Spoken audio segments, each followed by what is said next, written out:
3차 시 소비자 피해 대응 방안.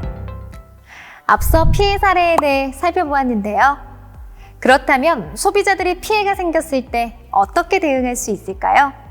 이번 시간에는 그 대응 방법에 대해서 알아보겠습니다.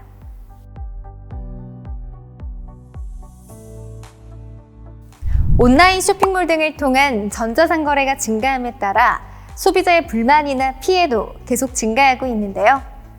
소비자 불만이나 피해가 발생했을 경우 1372 소비자 상담센터나 소비자 24를 통해 소비자 상담과 피해 구제를 받을 수 있습니다.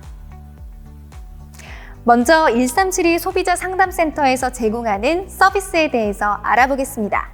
1372 소비자 상담센터는 공정거래위원회가 운영하고 한국소비자원 및 전국 11개의 소비자단체와 지방자치단체가 참여하고 있는데요. 소비자는 1372에 연락하는 것만으로 다양한 상담 채널에 연결되어 소비자를 위해 신속한 상담 및 피해 처리 신청, 피해 구제 신청이 가능한 서비스입니다. 1372에 상담을 신청하면 다음과 같은 과정을 거치게 됩니다. 우선 피해받은 내용에 대해 상담 신청을 합니다. 그 이후 사업체와 연락을 진행하고 피해 처리 중재에 들어가며 중재 성립 시 상담 종료되게 됩니다. 만약 중재가 불가능할 경우 피해 구제 신청으로 진행하여 사실조사와 사건 관계를 파악하여 조정안을 제시하여 줍니다. 1372에서 상담 분야는 어떻게 될까요? 1372에서는 의류, 신발과 같은 일반 품목뿐만 아니라 의료, 금융, 보험, 자동차 등과 같은 전문 분야의 상담도 가능합니다. 다만 다음의 경우에는 소비자 상담 대상이 아니므로 꼭 확인해 주셔야 합니다. 1372를 통해 피해 구제를 받는 것도 중요하지만 피해 발생을 미연에 방지하는 것이 가장 좋겠죠? 피해 예방과 관련한 정보는 소비자24에서 확인할 수 있습니다. 소비자24에서는 상품 비교 정보와 안전 정보를 제공하고 피해 구제도 지원하고 있는데요. 한번 살펴볼까요?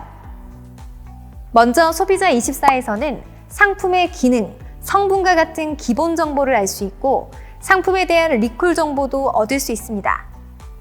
또 KC 인증, 환경표지 인증과 같은 인증 정보를 알 수 있고 상품 이력제를 통해 농수축산물의 모든 유통 과정을 한눈에 확인할 수 있습니다.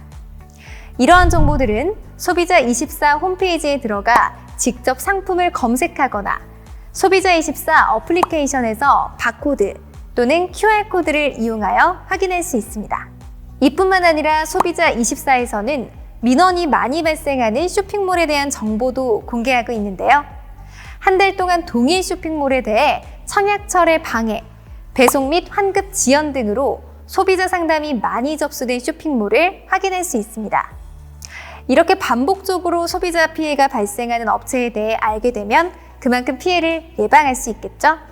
그 외에도 소비자24에서는 소비자 관련 보도자료 및 소비자 상담 사례, 피해 예방 교육들도 제공하고 있으니 항상 소비자24를 곁에 두고 안전한 소비 생활 하시는 것을 추천드립니다.